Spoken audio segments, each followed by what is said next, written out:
Ladies and gentlemen, thank you for hopping aboard with El Milliner, the captain, for another episode of the Captain's Quarters Show. Today's video is about New Mexico Governor Michelle Grisham temporarily suspending concealed and open carry of firearms in Albuquerque, New Mexico. This is a complete overreach. This is a complete disregard of the Constitution. Now, they have their reasons for doing that in Albuquerque.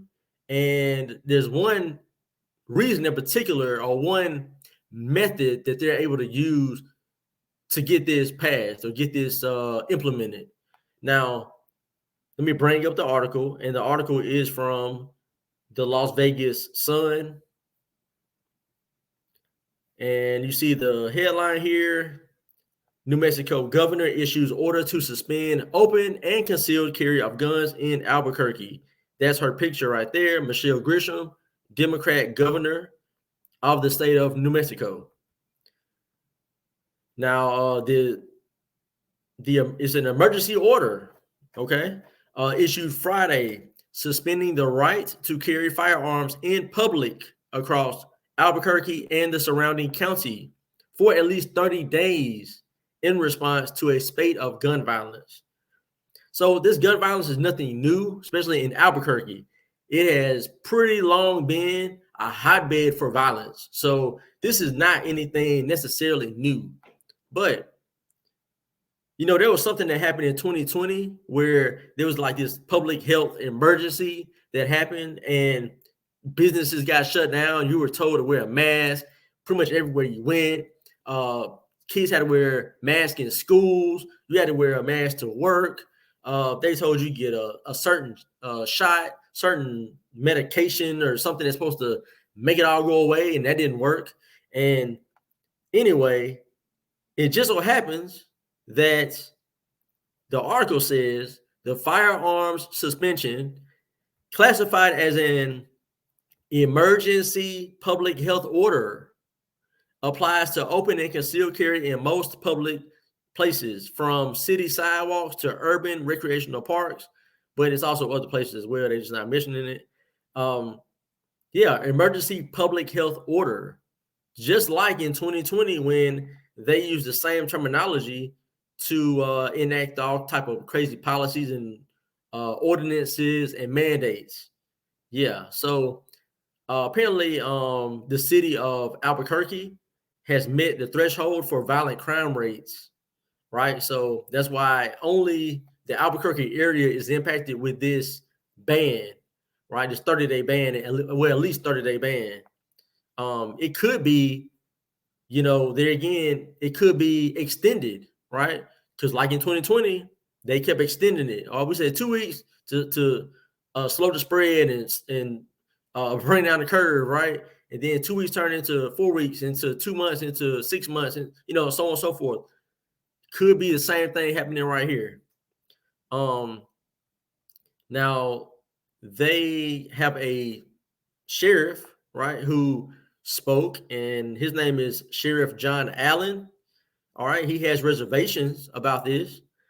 While I understand and appreciate the urgency, the temporary ban challenges the foundation of our Constitution, which I swore an oath to uphold.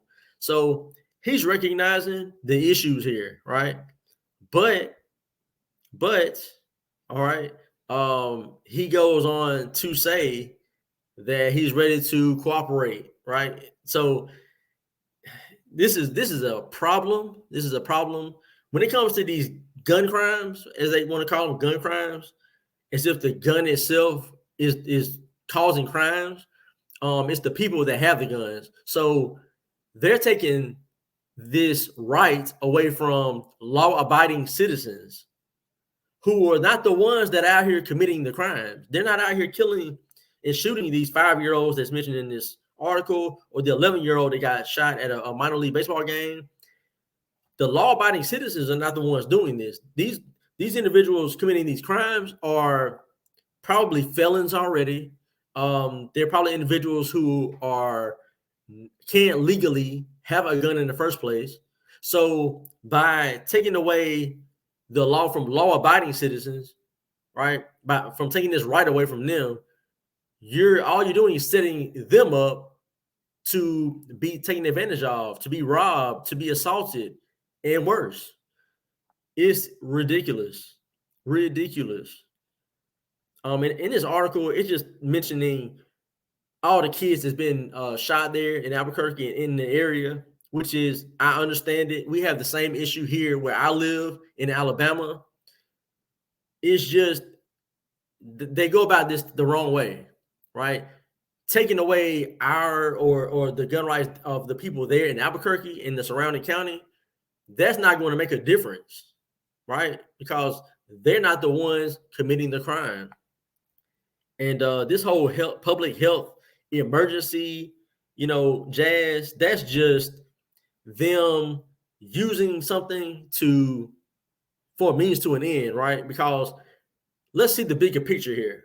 The bigger picture is they want to do this to see how far they can go, right? Because we've seen other states like Virginia not too long ago had legislation that came up where they wanted to limit the types of weapons that you could own or something like that, or how many magazines you could hold or all that type of jazz. And the people pushed back so hard, they changed their minds. But we all know in places like Chicago, the state of New York, California, they have very strict gun laws. So this is a state where it's Democrat run, right? Albuquerque, also the state, the governor is a Democrat.